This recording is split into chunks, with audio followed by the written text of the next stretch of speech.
आध्यात्म क्या है? आध्यात्म वेद के द्वारा 3 तत्व निरूपित किए गए, माया, जीव और ब्रह्म। महाजीव ब्रह्म। माया, जीव और ब्रह्म।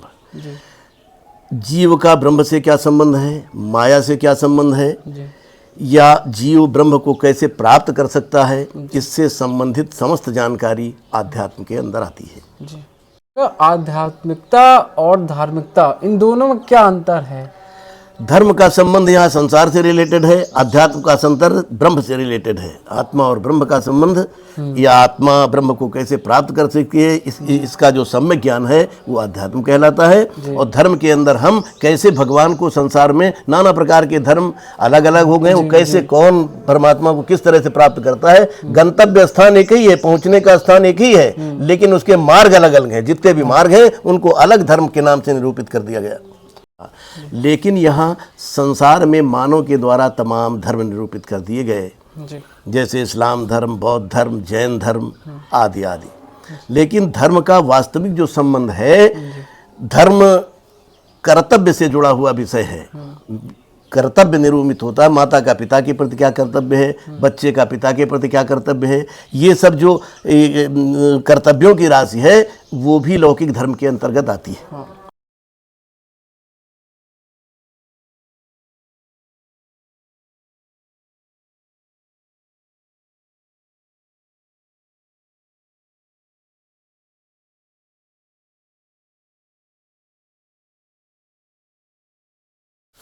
नमस्कार दोस्तों, इन्फॉर्मल टॉक्स के एक नए पॉडकास्ट में आपका बहुत बहुत स्वागत है। आज के इस पॉडकास्ट में हम चर्चा करेंगे आध्यात्म और आध्यात्मिकता और धार्मिकता से रिलेटेड जितने भी क्वेश्चन है, जितने भी प्रश्न मनुष्य के जीवन में हितकारी साबित हो सकते हैं, जो भी मनुष्य के लिए हितकारी विषय हैं आध्यात्मिकता से रिलेटेड, उन पर सब पर आज चर्चा होगी। और इस चर्चा के लिए और आध्यात्मिकता के लिए बहुत गूढ़ जानकारी देने के लिए हमारे साथ मौजूद हैं आज खास मेहमान।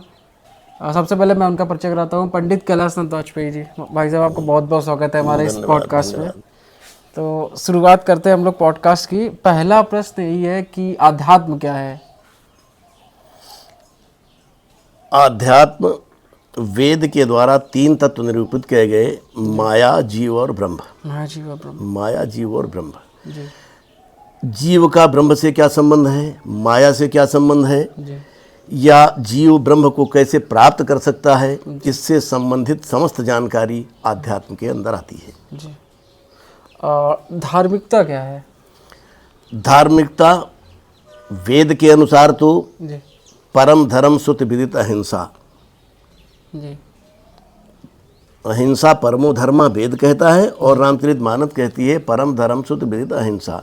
लेकिन यहाँ संसार में मानव के द्वारा तमाम धर्म निरूपित कर दिए गए, जैसे इस्लाम धर्म, बौद्ध धर्म, जैन धर्म आदि आदि।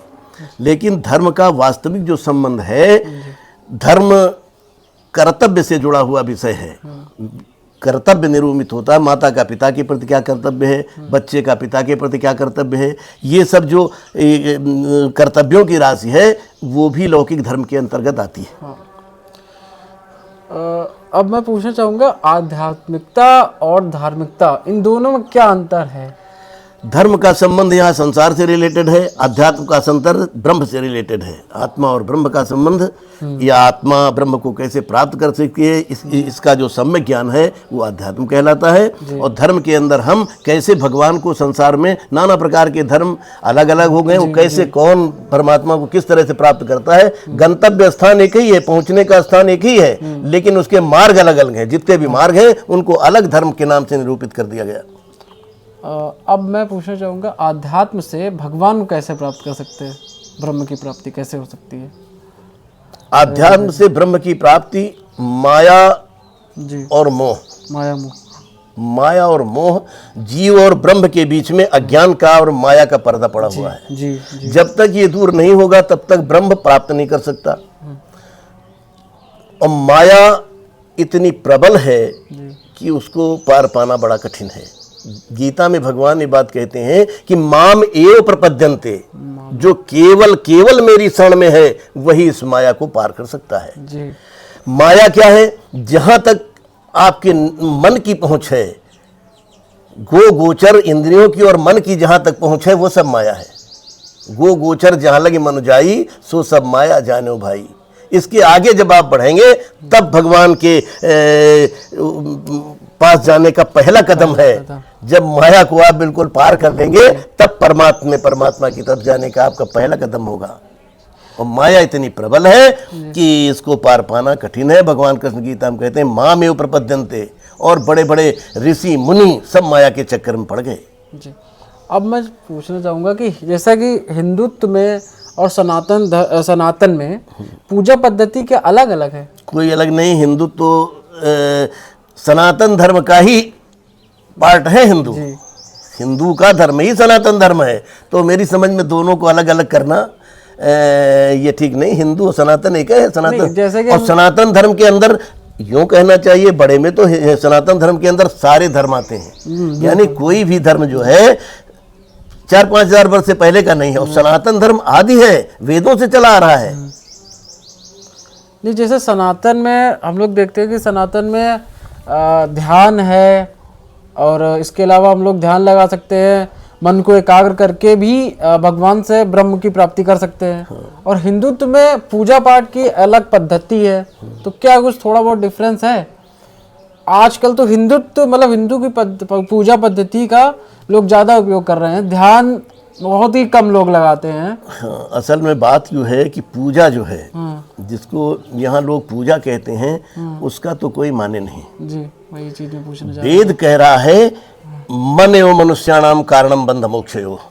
मन ही मनुष्य के बंधन और मोक्ष का कारण है।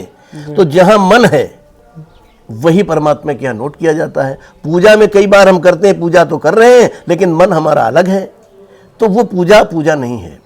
एक श्लोक है, पूजादि कोटि समम स्तोत्रम, स्तोत्रम कोटि समम जपः, जपः कोटि समम ध्यानम, ध्यानम कोटि समम लयः। मेन बात है ध्यान, मन का एकाग्र हो जाना, परमात्मा के प्रति मन का एकाग्र हो जाना ध्यान है। जी। और ध्यान जब पराकाष्ठा को पहुंच जाता है तो वो समाधि में चला जाता है। इस शरीर से संबंध कट जाता है, परमात्मा से सीधा सीधा रिलेशन उसका जुड़ जाता है। क्योंकि हम सभी अभी अपने को इससे शरीर माने हुए हैं, शरीर हम है नहीं। और इतनी ही सारी साधना से प्राप्त करना है कि हमारे ज्ञान में, जहन में ये बात आ जाए कि हम शरीर नहीं हैं। और इसको जानने के लिए मन को एकाग्र करना है। मन एकाग्र होकर के समाधि में चला जाए, यानी शरीर से उसका रिलेशन कट जाए। क्यों तो आदमी का मतलब नित्य वो समाधि में जाता है, जब सो जाता है तो रिलेशन कट जाता है, लेकिन वो बेहोशी में है, वो होश में हो और शरीर अलग हो और वो अलग हो और परमात्मा से उसका रिलेशन चल रहा हो। अब मैं पूछना चाहूँगा, कर्म कितने प्रकार के होते हैं? एक लौकिक कर्म है, उनकी परिभाषा अलग है, लेकिन जो वैदिक कर्म है वो 3 कर्म है। 3 कर्म, संचित, संचित, क्रियमाण और प्रारब्ध। संचित, क्रियमाण, प्रारब्ध यूं आप समझिए कि संचित कर्म यूं कहते हैं कि जैसे किसी आदमी का बैंक में बैलेंस है, बैंक में बैलेंस है, उस बैंक बैलेंस से उसको दे दिया गया 1/2, 2/3 जितना भी, उसका नाम प्रारब्ध है। उसका नाम प्रारब्ध है। उसमें उसके दोनों प्रकार के कर्म हैं, भले बुरे, पाप और पुण्य दोनों ही हैं। वो उसको लेकर के उसका शरीर बना है। अब शरीर कैसे बनेगा? वो उस प्रारब्ध से नहीं बनता है। शरीर तो बनता है, गीता कहती है अंते मति सागति, मृत्यु के समय उसका जो ध्यान जहां होगा वही अगला शरीर उसको मिल जाएगा। ब्रह्मज्ञानी महामुनि जड़ भरत, जिनको ब्रह्म का ज्ञान था, परमात्मा को प्राप्त किए हुए थे, लेकिन उनका ध्यान चला गया जिस बच्चे को, हिरण के बच्चे को पाला था, हिरण के बच्चे को उनमें चला गया कि अब इसका क्या होगा। इतने ब्रह्मज्ञानी पुरुष को पशु की योनि में जाना पड़ा और मृग बनना पड़ा। तो शरीर का रिलेशन है अंत के समय, जो तुम्हारी वासना है, जैसी तुम्हारी इच्छा है वैसा शरीर मिल जाएगा। और उस अपने जो आपका बैंक का खाता है उससे जो पार्ट लेकर के आप आ गए उसका नाम है प्रारब्ध। जो वहां शेष बच गया उसका नाम है संचित, और जो अब आप कर रहे हैं वो उसी संचित में जुड़ेगा, उसका नाम है क्रियमाण। जैसे हम लोग सुनते हैं स्वर्ग नर्क, तो स्वर्ग नर्क की वास्तविक परिकल्पना क्या है? अब स्वर्ग नरक की तो अलग अलग बात है, स्वर्ग नरक तो है ही, जी वेद भी निरूपित कर रहा है स्वर्ग है। जी यानी वेद में जो 80,000 कर्मकांड के श्लोक हैं वो मनुष्य को स्वर्ग ले जाते हैं। स्वर्ग की परिभाषा जो निरूपित की गई, वहाँ दुख नहीं है, केवल सुख है, सुख है। और नरक उसको कहते हैं कि जिसने पाप किया है उसको नरक भोगना पड़ता है। लेकिन जहाँ तक मेरी अपनी राय है, स्वर्ग और नरक दोनों यही हैं, तो नहीं, दोनों यही हैं, इसी संसार में हैं। जो आदमी कष्ट झेल रहा है उसको यही सीधा सीधा नरक है, सीधा नरक है, और जो आराम कर रहा है उसका यही स्वर्ग है। स्वर्ग है। एक स्वर्ग नरक तो यहाँ बिल्कुल सामने प्रत्यक्ष देख लो, दूसरा स्वर्ग नरक परिकल्पना में है कि वहाँ इंद्र है, इंद्र का शासन है, और वहाँ वो जो है उनका है क्या है, उनका यमराज का शासन है, वो सबको कर्मों के अनुसार दंडित करते हैं और यहाँ से उनके सिपाही ले जाते हैं इस जीव को। ऐसा विधान उसमें गरुड़ पुराण में आया है। अच्छा, पाप पुण्य क्या है? पाप पुण्य वो तो बता दिया था, मतलब पाप की परिभाषा यूँ है, पाप और पुण्य कहीं वेदों में कहीं जाने की जरूरत नहीं है। जी, पाप जिसमें आपका चित्त प्रसन्न हो, माने दुखी हो जाए, जिस कर्म के करने में आपका चित्त दुखी हो जाए पाप है, वो पाप है। जिसके करने में चित्त प्रफुल्लित हो जाए वो पुण्य है। पुण्य है। और आप निश्चित रूप से समझ लें कि मन की बात तो अलग है, जी, मन तो काम क्रोध लोभ में फंसा हुआ है, लेकिन चित्त शुद्ध चीज है। तो चित्त अलग है। अंतःकरण के 4 पुर्जे हैं, मन बुद्धि चित्त और अहंकार। मन बुद्धि चित्त और अहंकार। तो मन तो मनमानी करा सकता है, लेकिन चित्त जो करेगा वो, अगर आप पहली बार गलत कार्य कर रहे हैं तो आपका कलेजा कांपेगा, और जिसमें कलेजा कंप जाए, जिसमें हृदय में कंपन आ जाए, वो पाप है। और जिसमें चित्त प्रसन्न हो जाए, कई बार आप देखेंगे किसी भूखे को आप खाना खिला दें, आपकी आत्मा प्रसन्न हो जाएगी। जी, तो ज़्यादा कहीं वेद में और उसमें जाने की आवश्यकता नहीं, सीधी सीधी परिभाषा है। मनुष्य के कर्मों का लेखा जोखा कैसे होता है? मनुष्य के कर्मों का लेखा जोखा मेरी अपनी समझ में, जो मोबाइल तो आज बना है, जी, इसमें एक चिप है जो भर लो जो कुछ तुम चाहो, लेकिन परमात्मा के यहाँ वो चिप पहले से बनी हुई है। आप जो कुछ कर रहे हैं वो उसमें टेप हो रहा है, बिल्कुल जी, बिल्कुल उसमें सारा का सारा वैसे टेप हो रहा है। और वो अगर कोई का पाप आपने किया उसमें दर्ज है, तो जिस समय आपकी वो चिप खोली जाएगी आप एक्सेप्टेड मुलजिम है, क्योंकि वो दिखा रहे हैं बिल्कुल वो चिप खुली हुई, वो बन रही है। और वो बनती कैसे है? बाहरी ड्रामा से नहीं बनती, परमात्मा की बनाई हुई वो व्यवस्था है, उसमें किसी प्रकार का वो नहीं है, वो सीधी सीधी अंकित करेगी। जहां मन आपका है, भगवान का जो लिखिया है, भगवान का जो नोटर है, वो मन की लिखता है। मन जहाँ है वो लिखता है। मन अगर आपका कहीं दूसरी जगह है और कर कुछ दूसरे है, तो जो दूसरा आप कर रहे हैं वो सब बेकार, उसके कोई मतलब नहीं है। अगर आप ऐसे ड्रामा कर रहे हैं वो नहीं लिखेंगे, वो जो आपके हृदय में बात है। उदाहरण के लिए जैसे प्रधानमंत्री आया है तो सारे कर्मचारी मौजूद लगे हैं और बाहर से दिखा रहे हैं साहब बड़ा बढ़िया है, सब इंतजाम है, लेकिन उनका मन कितनी देर चला जाएगा यहाँ से, कितनी देर में हट जाए यहाँ से। तो जो परमात्मा का लिखिया है वो लिख रहा है, जो तुम्हारे अंदर चिंतन चल रहा है, क्योंकि मशीन अंदर लगी है ना, वो नोट कर रही है, मन की नोट कर रही है, बाहर का ड्रामा नहीं। आत्मा कितने प्रकार की होती है? आत्मा एक ही प्रकार की, ईश्वर अंश जीव अविनाशी, चेतन अमल सहज सुखराशि। परमात्मा का अंश है ये जीवात्मा। अब ये जीवात्मा क्यों हो गई? जीवात्मा, God plus ego is equal to man, और man minus ego is equal to God. यानी ईश्वर में आपने अहम को जोड़ दिया, उस जीव के अंश में अहम को जोड़ दिया, मैं हूं, ये मेरा शरीर है, जिसका नाम जीवात्मा हो गया। जीवात्मा। और इससे मैं माइनस हो जाए, मैं माइनस होने का मतलब क्या हुआ? ये हुआ कि जो कुछ आप कर रहे हैं उसमें ये आप मान लें अर्जुन की तरह और हनुमान की तरह, मैं नहीं कुछ कर रहा हूं, वो कर रहा है, विश्व का नियंता कर रहा है। यानी कर्तृत्व अभिमान किसी प्रकार से न रहे तो जीवात्मा तो परमात्मा ही है। कैसे होता है आत्मा के किसी प्राणी जीव के जीवन में जाने का निर्धारण? हाँ, ऐसा होता है कि गीता कहती है, भगवान कृष्ण गीता में कहते हैं कि अंते मति सा गति। जी, अंत के समय, मृत्यु के समय, जिस समय प्राणी का जीवात्मा निकल रहा होता है, उस समय उसकी जो भी वासना या जो भी परिकल्पना होती है, उसी के आधार पर उसको अगला जीवन, अगला शरीर उसको उसी के आधार पर मिल जाता है। आत्मा परमात्मा का अंश है, लेकिन इसने एक ऐसा बना रखा है, मैं को जोड़ लिया। मैं बिल्कुल कुछ नहीं है, असत्य है, कुछ है ही नहीं। आप विचार करके देख लीजिए कि मैं तब तक वर्किंग ऑर्डर में है जब तक वो पावर से रिलेटेड है, यानी परमात्मा जब तक है या जीवात्मा जब तक है। जीवात्मा तो मैं को जोड़कर जीवात्मा बन गई, अदरवाइज वो तो परमात्मा है। तो वो आप देख लीजिए विचार करके कि जब वो उससे निकल गया तो मैं तो बेकार हो गया। जिसको आपने मैं समझा था वो तो कुछ था ही नहीं जी। फोकट में हमने मैं को सत्ता दे रखी थी और ये मैंने कहा था कि मैं कर रहा हूं, तो जब मैं कर रहा हूं तो उसके बैलेंस में जुड़ रहा है। अर्जुन और हनुमान ने कोई भी अपना कर्तव्य स्वयं नहीं किया, ऐसा मान लिया परमात्मा कर रहे हैं, तो उनका मतलब में नहीं। देवता और भगवान के अलग अलग हैं। देवता परब्रह्म परमात्मा के द्वारा निरूपित इस विश्व को चलाने के लिए निर्धारित किए गए हैं। जैसे कि ब्रह्मा विष्णु और महेश। जी। ब्रह्मा सृष्टि को बनाते हैं, रुद्र शंकर जी संहार करते हैं, विष्णु जी पालन करते हैं। भगवान उस परम शक्ति का नाम है जिससे सारा कुछ वर्किंग ऑर्डर में है। उसको जहाँ से भी माइनस हो जाए कर दिया जाए वो खत्म हो जाता है।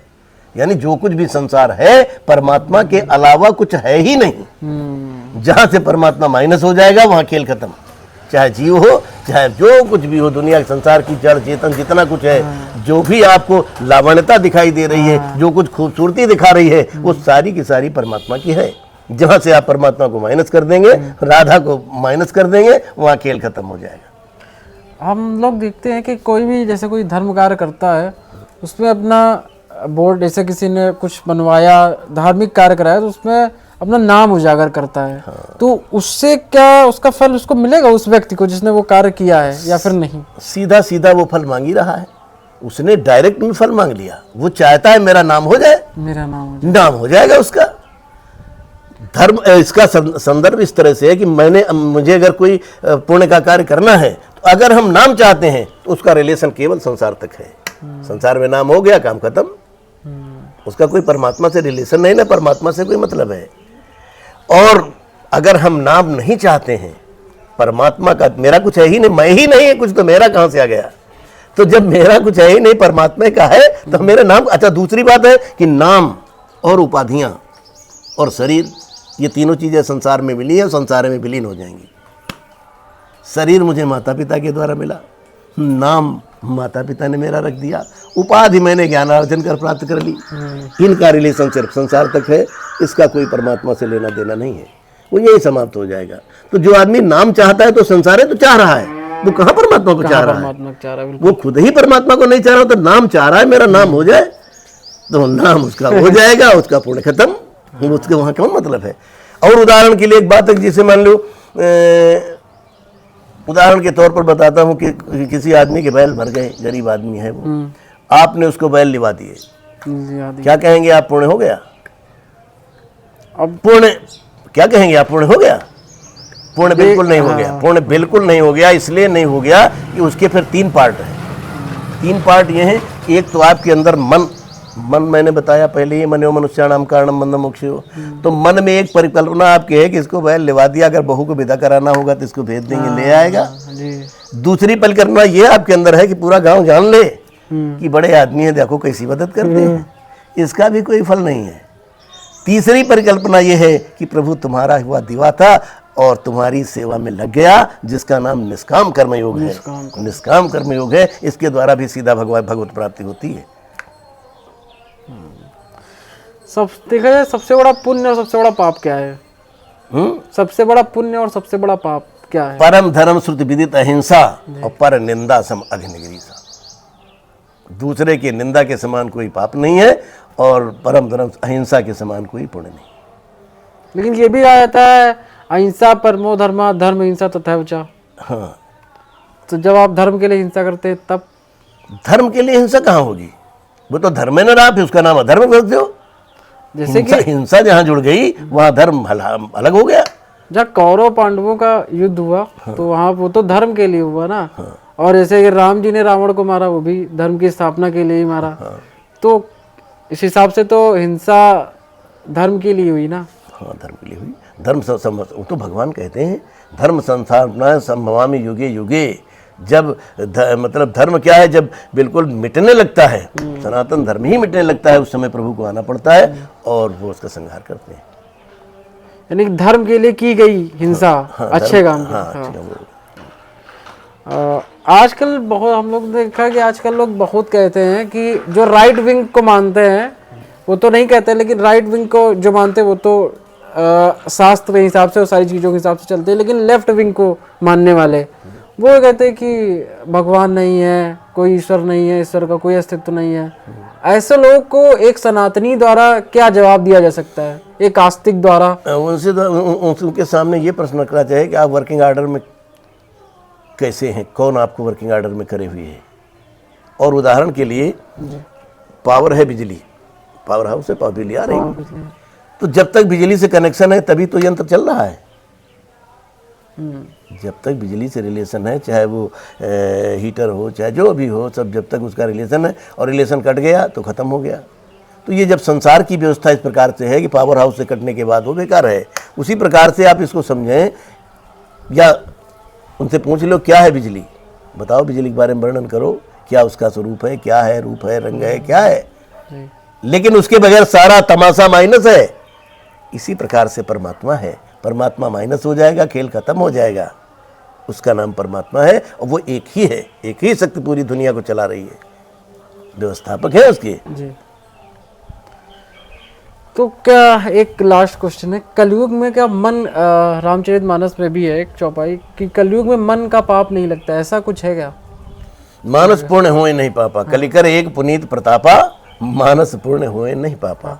मानस के पुण्य तो होते हैं, मगर अगर कोई मंदिर बनवा रहा है, आपने कहा बढ़िया कार्य कर रहा है, ये आपके खाते में जुड़ गया, लेकिन पाप नहीं जुड़ता जब तक आपके का मन और शरीर के द्वारा पाप नहीं किया जाएगा तब वो पाप जुड़ जाएगा। कलयुग का एक कलयुग का एक इतना प्रताप है कि मानसिक पुण्य तो मिल जाता है, लेकिन मानसिक पाप नहीं होता। जब वो शरीर के द्वारा पाप करता है तब उसका कर्म का भोगी वो होता है, अदरवाइज मन से जो इसकी पर वो नहीं जुड़ता कलयुग में। ये केवल कलयुग में है। बाकी वेद कहता है कि मन से जो आप, अभी जो मैं पहले कह रहा था, मन से जो आप सोच रहे हैं वही भगवान का लिखता है, लेकिन कलयुग ने एक पावर दे रखा है।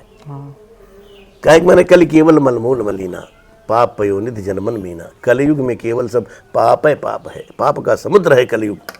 और मन जो है वो मछली है, मछली पानी में रहना चाहती है। जो भगवान की शरण में है वो चाहे थोड़ा बहुत बड़े धर्म का है, बाकी तो कलयुग का प्रताप है, वही करेगा सब।